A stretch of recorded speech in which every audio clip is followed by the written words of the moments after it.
Bonjour à toutes et à tous. Merci d'être avec nous ce matin dans le cadre de cette conférence que nous avons intitulée Résolution bâtiment intelligent 2.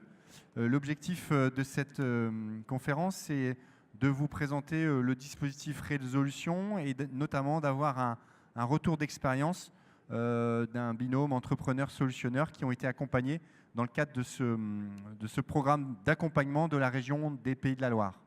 Donc je vais laisser la parole à Laurent Prétrault, qui est vice-président au numérique à la région des Pays de la Loire, qui va, dans un premier temps, en introduction, vous rappeler la politique de la région sur l'innovation et comment s'inscrit Résolution dans le cadre de ce programme d'accompagnement des entreprises des Pays de la Loire à l'innovation. Voilà, Monsieur Prétrault, je vous laisse la parole. Merci. Bonjour messieurs, dames. Oui, donc effectivement, ici, Résolution, donc, ce matin, Résolution est un dispositif qui a pour vocation justement de rapprocher des besoins d'entreprise en termes de développement, en termes d'innovation, de façon très concrète, et des solutionneurs. La politique d'innovation portée par la région des Pays de la Loire est ambitieuse. Il y a évidemment tout un réseau de technocampus, de technopoles, d'acteurs justement qui portent l'innovation. Nous avons ici dans les Pays de la Loire également des secteurs d'activité industriels, l'agriculture également, qui utilisent de plus en plus l'innovation dans le développement de leurs offres et de leur marché. Alors je suis moi-même sur l'économie numérique, donc évidemment numérique, on pense aux startups et puis on a aussi bien sûr la transformation digitale des modèles plus conventionnels. Résolution s'inscrit dans cette volonté qui est la nôtre de rendre visible et accessible, atteignable, à portée de main, je dirais, des dispositifs pour justement permettre à l'entreprise de trouver de façon très concrète une réponse à une problématique. Nous avons donc décidé de mettre en rapport une entreprise avec une problématique et puis faire un appel à solutions auprès d'entreprises qui peuvent être des solutionneurs. On aura tout à l'heure les exemples qui seront ici de façon concrète exposés pour faire en sorte qu'avec les laboratoires, avec les acteurs ressources sur le territoire, on puisse effectivement porter cette solution en phase de ce besoin. Donc nous avons déjà 6 résolutions qui ont été conduites. Notre objectif, c'est d'en avoir à peu près une dizaine par an, quoi, en fait, arriver à pousser ce dispositif. Et puis, ensuite, qui mieux que les utilisateurs pour poursuivre la présentation, enfin, ou tout au moins l'intérêt du dispositif. Donc voilà, on pourra revenir sur quelques éléments plus détaillés si besoin. Ok, merci Monsieur Prétrault.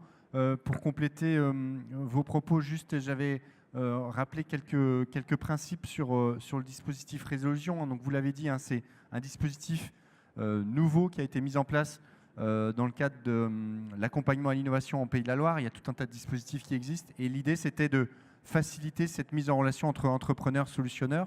Aujourd'hui, les structures qui sont éligibles à cet appel à problématiques sont des entreprises de Pays de la Loire de toute taille. Donc on peut être une TPE, une PME, mais aussi un ETI ou une grande entreprise. Et les solutionneurs, par contre, peuvent être en région ou aussi hors région.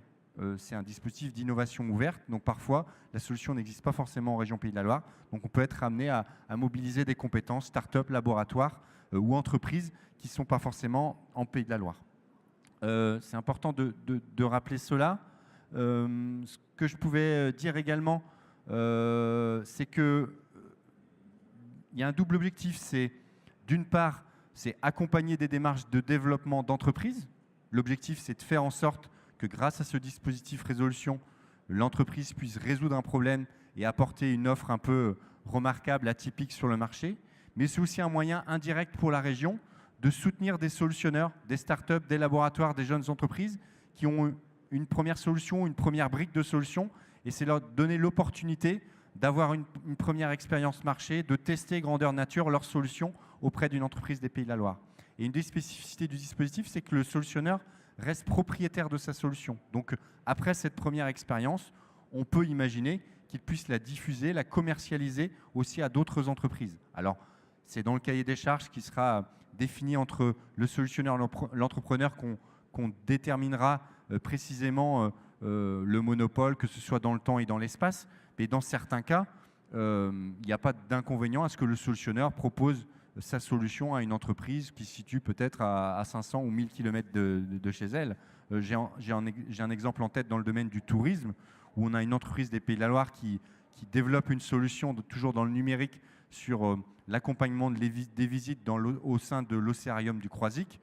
Cette solution qui a été développée par l'entreprise Mazedia en Pays de la Loire, on peut tout à fait imaginer qu'elle soit proposée à un aquarium du sud de la France, et je pense que l'océarium du Croisic n'y verra aucun inconvénient. Donc là aussi, c'est le deal qui sera passé entre l'entrepreneur et le solutionneur qui permettra de déterminer quels sont les champs, on va dire, d'application de la solution mise en place dans le cadre de résolution.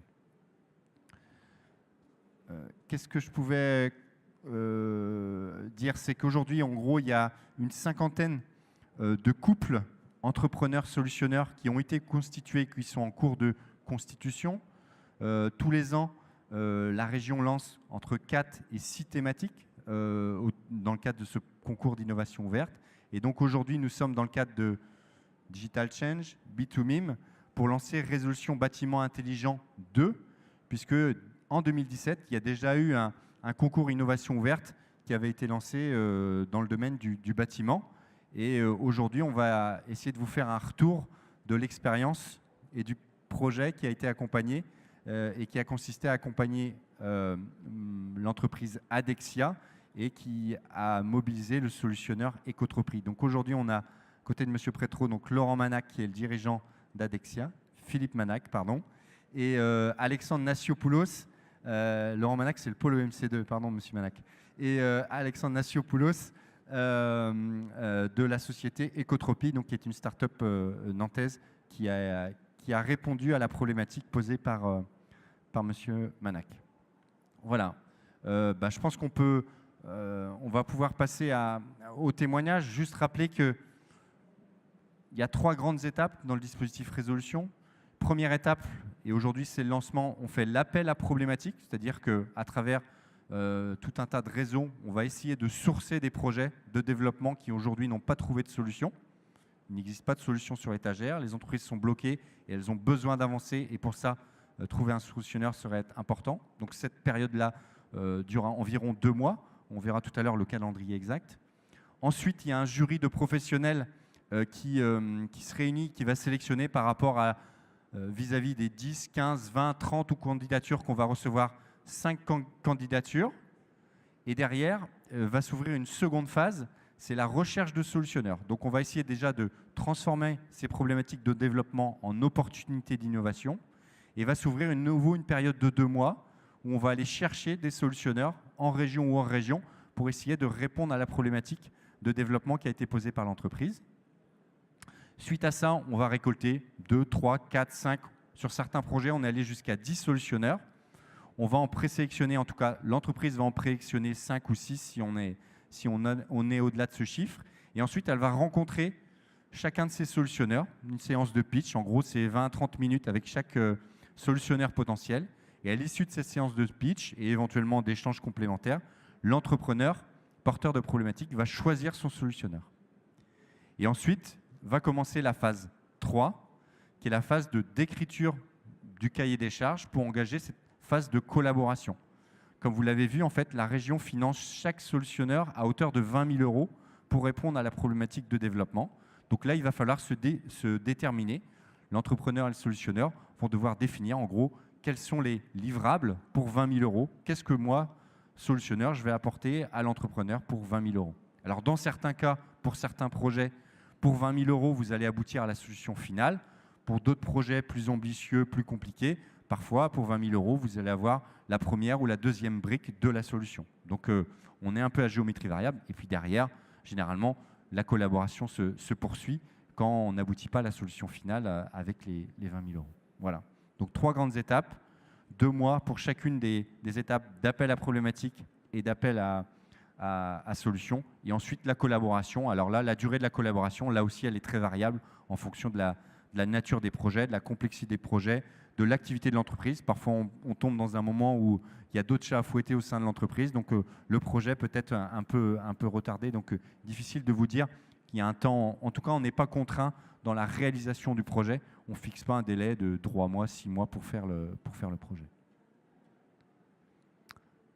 Et puis, pour candidater, la région a voulu que ce soit un dispositif nouveau et donc un dispositif simple, puisque la simplification faisait partie des objectifs que s'était fixé la nouvelle mandature.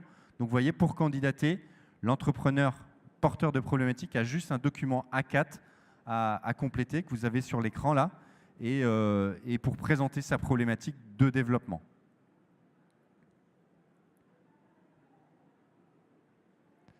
Donc ça, je l'ai détaillé. Et donc là, je vous propose de passer à la seconde étape de conférence. C'est voilà, le retour d'expérience d'un binôme entrepreneur-solutionneur, donc qui ont travaillé dans le cadre de Résolution Bâtiment Intelligent, première édition. Donc on était en 2017.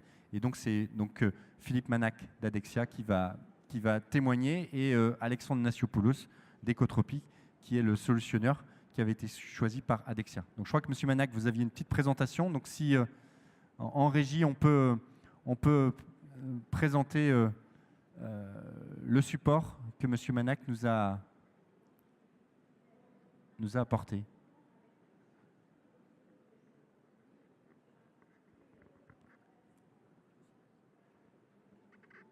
Il y a une petite minute d'attente. Peut-être, M. Manac, vous pouvez peut-être commencer par présenter Adexia.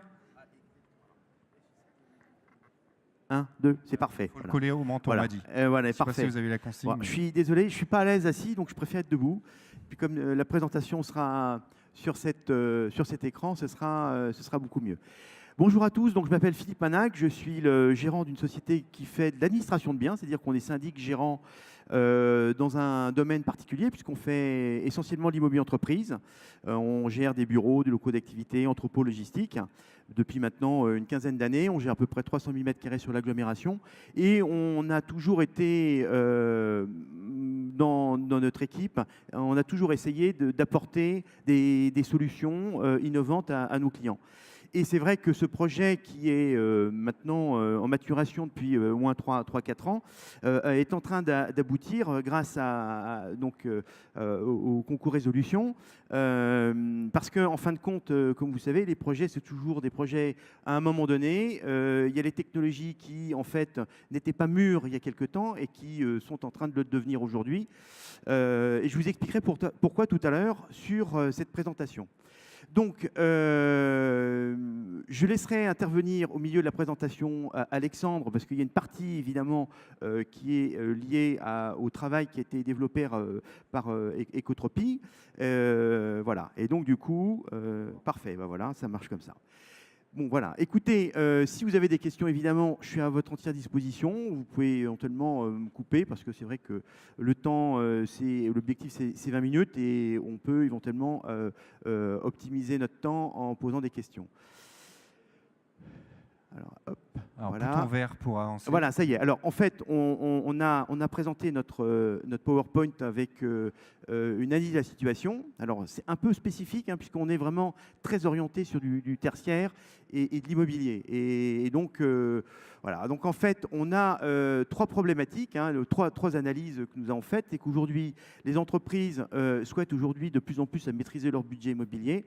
Parce que on a des contraintes, des nouvelles technologies, etc., qui nous permettent de l'optimiser. On cherche aujourd'hui aussi à adapter les locaux aux attentes des utilisateurs.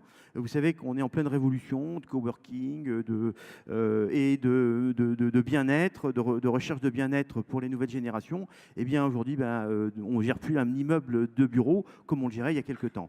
Et puis, 3e point, on souhaitait faire bénéficier aux utilisateurs de l'immeuble, évidemment, des informations qui sont liées à ce qu'on appelle la ville intelligente ou la Smart City pour ceux qui sont un peu connaisseurs. Voilà la problématique que nous avions. Ceci étant, nous avions un certain nombre de contraintes. Les contraintes, c'est que vous savez que nous sommes, si vous êtes dans l'immobilier, on a aujourd'hui des réglementations, les RT 2008, 2012 et bientôt 2020 qui sont en train d'arriver, qui ont un effet positif puisqu'effectivement, ils contraignent les promoteurs ou les constructeurs à réduire, à faire en sorte que les bâtiments soient mieux isolés. Sauf que quand à chaque fois qu'il y a une RT qui passe, on a un coup derrière la tête en matière d'investisseurs, puisque du coup, on crée de l'obsolescence sur les immeubles qui ont été construits avant 2012 ou avant 2008. Et donc, du coup, on est sur on a des contraintes liées à cette obsolescence. Il y a aussi une nouvelle réglementation qui est en train d'arriver. Je suppose que si vous êtes dans l'immobilier, vous savez qu'il y a la loi Elan qui est en train de pointer son nez. On attend les décrets d'application qui vont régir la consommation énergétique. Et puis, le troisième aspect, c'est qu'effectivement, nous avons une organisation d'espace de travail différente dans les entreprises. Voilà. Donc aujourd'hui, ce qui est clair, c'est que le développement des nouvelles technologies permet d'apporter de nouvelles solutions. Et c'est dans ce cadre-là que nous avons aujourd'hui souhaité travailler pour avoir un immeuble un peu plus intelligent que celui que nous avons aujourd'hui pour bénéficier de son environnement. Donc notre solution aujourd'hui, nous avons aujourd'hui, maintenant après 2 ans de recherche en collaboration avec Ecotropie et avec l'aide des Pays de la Loire, nous avons essayé de trouver des solutions sur le thème de l'immeuble intelligent, de telle sorte à ce que nous puissions gérer des immeubles tertiaires connectés. Donc aujourd'hui, alors toute modestie, mais il fallait dire les choses telles comme on le sentait, on essaye de rendre les immeubles un peu plus intelligents, un peu plus communicants et plus faciles à vivre. Voilà. Donc comment... alors, avant d'aller plus loin, il est intéressant de savoir ce qu'est un immeuble intelligent. En fait, il y a 3 aspects. Je me suis un peu inspiré de la définition que quelqu'un dans la salle a travaillé, puisqu'il reconnaîtra un petit peu sa prose. D'abord, aujourd'hui, on travaille sur la gestion technique, qui repose éventuellement sur l'aspect numérique pour optimiser la gestion des ressources énergétiques et le confort des usagers. C'est aussi le développement de nouveaux services. Et puis, troisièmement, c'est aussi bénéficier du système d'information qui est énorme autour des immeubles, qui aujourd'hui nous permet de travailler en collaboration avec la ville intelligente. Donc, s'il fallait schématiser, vous avez d'un côté à gauche l'offre de la Smart City, qui est avec des informations qui sont liées au parking, bus, tram, etc., covoiturage, départ des trains, des avions, enfin toutes les informations que vous pouvez aujourd'hui avoir. Après ça, vous avez l'aspect immobilier, donc on arrive sur l'immeuble avec la gestion technique et servicielle, avec des objets connectés. Et là, je voudrais faire une petite parenthèse, parce qu'aujourd'hui, les objets connectés, depuis maintenant un peu plus d'1 an, on est en train aujourd'hui de passer des objets connectés avec des bouts de fil. Et aujourd'hui, on est carrément en basse fréquence. Donc aujourd'hui, on n'a plus besoin de prise électrique. On a des batteries et on n'a plus non plus besoin de les connecter par un réseau filaire qui était un obstacle clair et net au développement de ces technologies. C'est pour ça que je vous dis que ça faisait 3-4 ans qu'on y réfléchissait, mais on est arrivé à un moment où, effectivement, c'est un peu notre chance. Ces objets connectés sont devenus complètement autonomes et indépendants. Donc et là, on arrive sur la partie sur laquelle est intervenu Alexandre. Donc, objets connectés, on a tout ça sur une dashboard pour avoir un suivi de la consommation. On travaille aussi sur la gestion de salles de réunion dans un immeuble avec des outils extrêmement simples et très peu coûteux. On ne rentre pas dans des usines à gaz. On peut travailler aussi sur du flux Twitter lié à l'immeuble, soit de l'information poussée par le gestionnaire, ou soit de l'information liée à un environnement à définir ensemble. Et puis, on est en train de travailler aussi sur des marketplaces qui permettraient aujourd'hui à nos immeubles de pouvoir bénéficier de services dédiés et d'améliorer le bien-être et le confort des collaborateurs. Et puis, le bout de la chaîne, deuxième, c'est la communication, parce que c'est pas le tout de s'enfermer sur des outils, des dashboards, etc.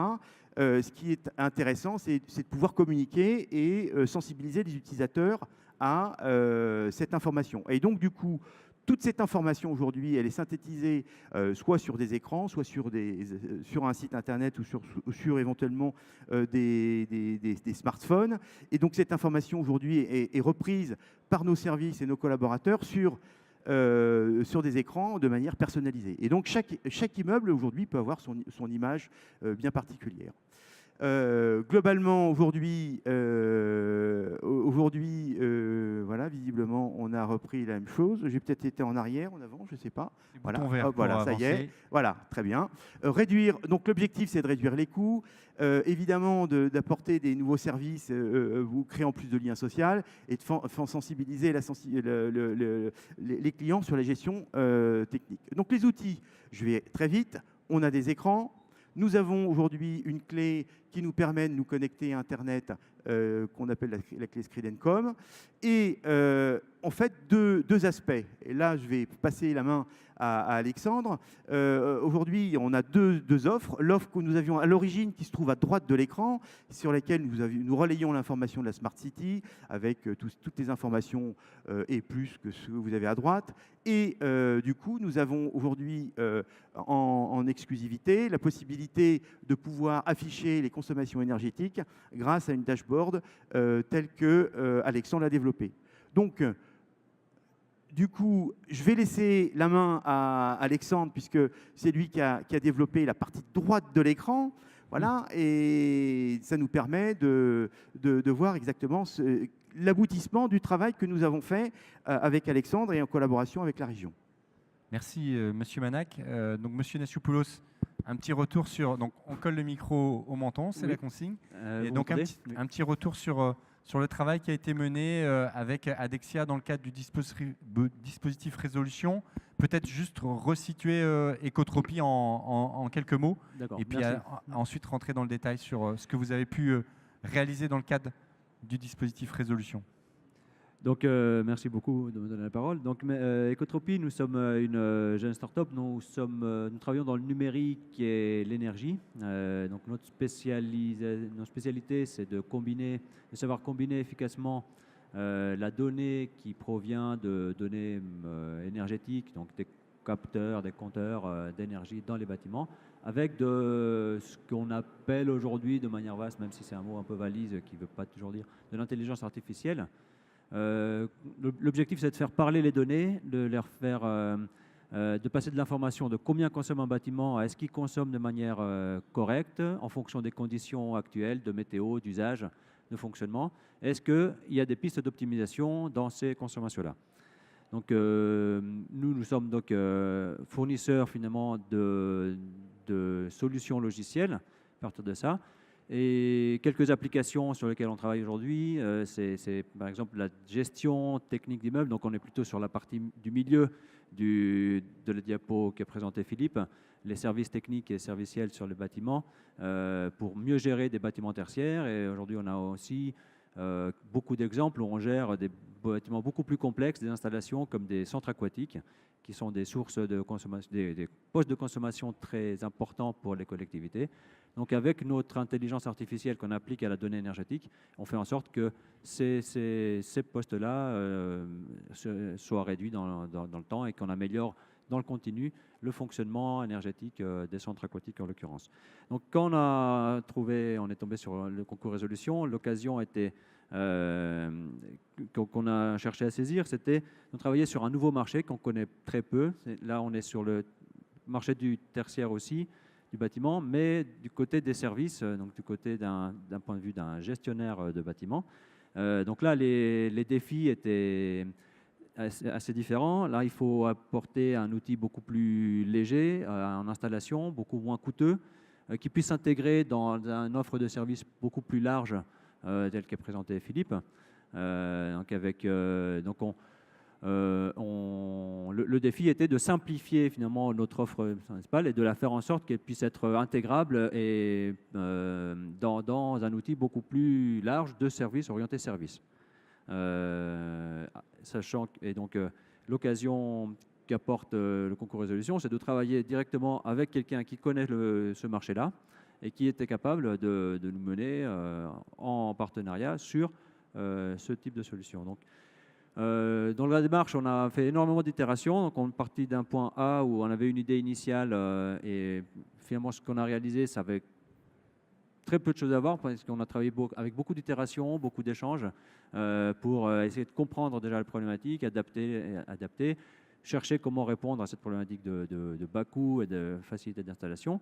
Maintenant, tout à l'heure, on voyait une des aspects de ce qui a été réalisé. Donc, il y a deux parties dans le logiciel. Donc, il y a une partie qui est effectivement accessible par le web avec un dashboard qui présente l'ensemble des données énergétiques du bâtiment traitées pour un utilisateur qui est plus un energy manager au niveau d'une entreprise ou d'un bâtiment tertiaire.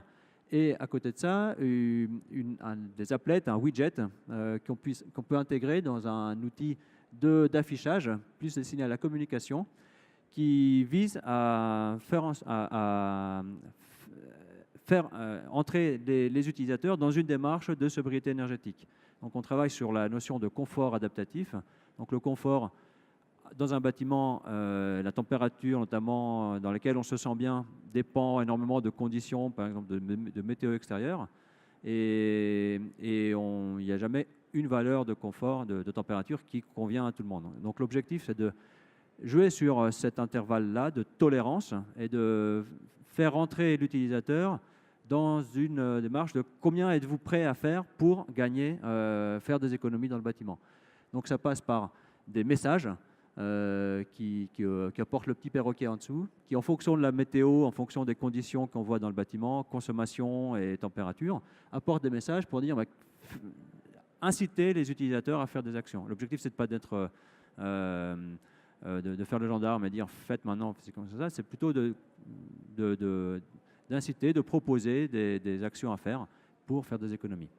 Donc là, on a réalisé le dispositif. Donc là, on est plutôt en phase aujourd'hui de tests à la fois des retours utilisateurs pour voir est-ce qu'effectivement ce qu'on a imaginé ensemble va avoir effectivement un impact sur la durée, et aussi un test aussi marché. Donc la solution, comme précisait Philippe Manac, l'objectif c'est de la vendre comme service supplémentaire auprès des locataires de bâtiments tertiaires. Donc ce marché-là, on va aussi le tester. Donc là, on est sur cette phase-là de retour sur ce qui a été fait. Voilà, donc Merci, juste monsieur. si j'ai 2 minutes Oui. en plus pour préciser que dans le cadre du concours, ce qu'on a beaucoup apprécié, c'est aussi donc déjà cette mise en relation avec cette construction d'un binôme qui est efficace pour aller chercher un marché, mais aussi la manière dont le concours est construit, donc à la fois sur sa légèreté, la légèreté du dispositif. Ce n'est pas un dispositif lourd, c'est un dispositif très réactif avec des personnes derrière qui sont toujours à l'écoute pour nous aider à aller dans le plan. Donc s'il faut le recommander, je le recommanderai. Merci, monsieur Chaudement. Tchopoulos. Et puis, c'est aussi, oui, l'objectif, On est c'est nantais, vraiment oui. de simplifier cette mise en relation entrepreneur-solutionneur.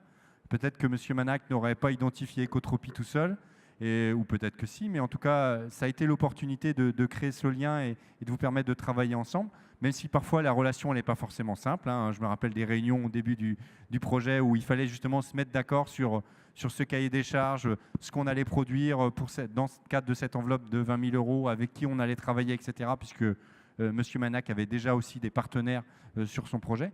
Mais voilà, avec un peu de bonne volonté, je pense qu'on y arrive. Parfait, merci beaucoup. Donc du coup, merci Alexandre de la présentation. Vous l'avez compris aujourd'hui. Alors, ce que tu as oublié de dire, Alexandre, c'est quand même, parce que c'est quand même la valeur ajoutée de ton application, c'est que l'application, elle est paramétrée pour pouvoir sortir un indicateur avec une aiguille sous forme de jauge sur cette présentation, sachant que la lumière est très...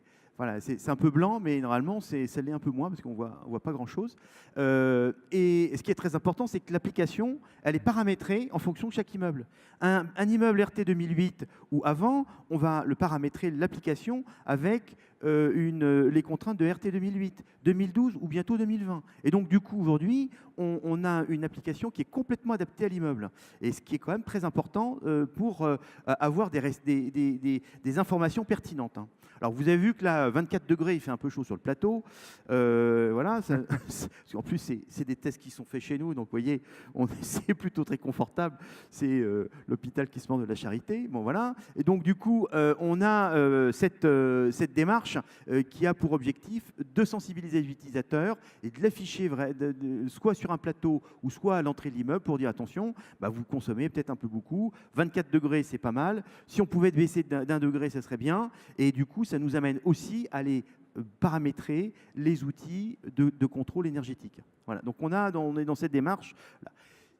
Donc cet élément qui est important pour nous et qui est une des valeurs ajoutées de notre solution, qui est pour nous très importante et qui nous manquait, hein, c'est pour ça qu'on a réfléchi sur ce sujet-là. Et puis on a d'autres, aujourd'hui, on essaye de connecter l'immeuble à son quartier, vous voyez, vous avez, on a fait un appel d'offres pour Engie sur lequel on avait fait un exemple de présentation d'écran. On a aussi, là l'image n'est pas terrible, sur les problèmes de circulation sur la gauche avec le temps de parcours. Voilà, de parcours, des nombres de vélos, etc., les places disponibles à côté, etc. Donc en fait, on paramètre, on crée directement l'outil avec le client.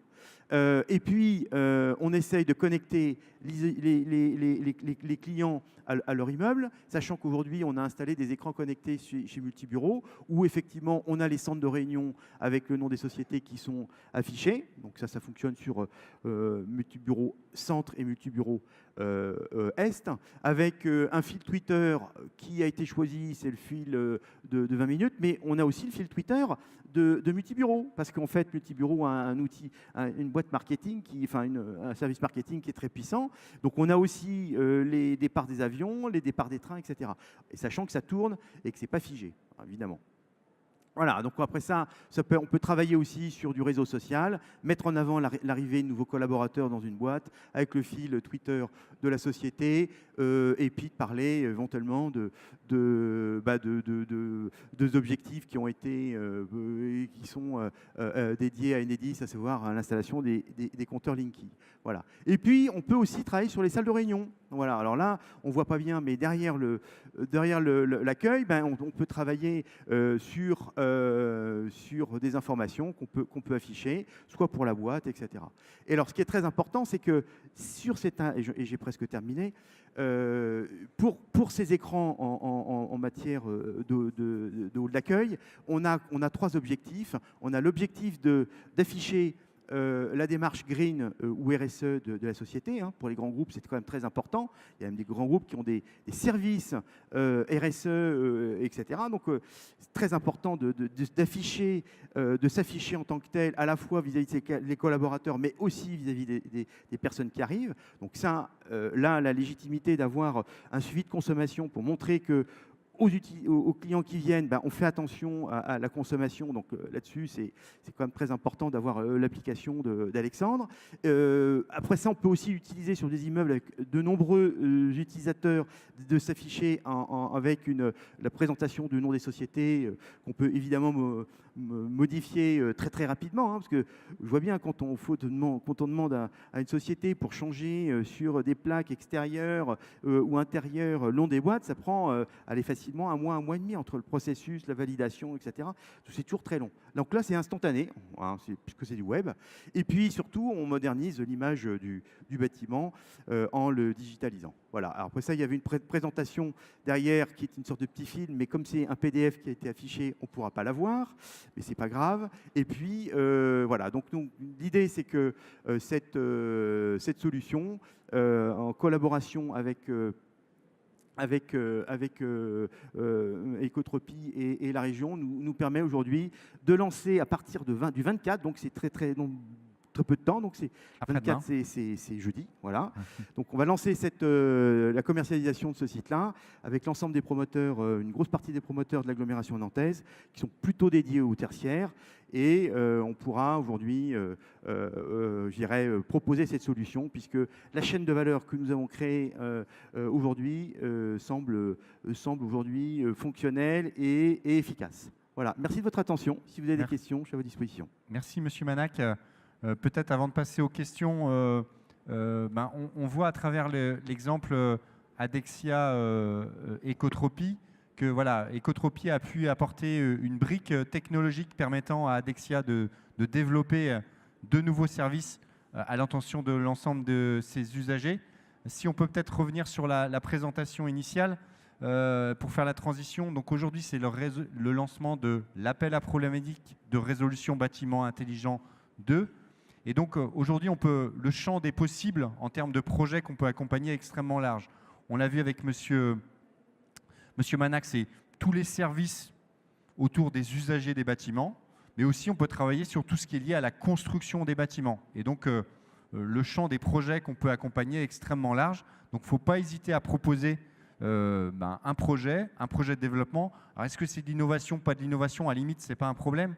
Et c'est aujourd'hui, si votre projet n'est pas retenu dans les 5 projets de résolution bâtiment intelligent, il existe aujourd'hui dans tout le paysage, notamment au niveau de la région, tout un tas de dispositifs et d'accompagnement qui peuvent permettre de résoudre ou d'accompagner le développement de votre problématique. Monsieur Prétro, tout à l'heure, je croyais, parlait de dispositifs sur l'investissement numérique. Eh ben, si vous n'êtes pas éligible à résolution bâtiment intelligent, peut-être que dans la boîte à outils régionale ou dans les structures d'accompagnement comme Novabuild, etc., il y a des solutions qui peuvent être mises en œuvre pour vous accompagner dans le cadre des démarches de développement. Voilà.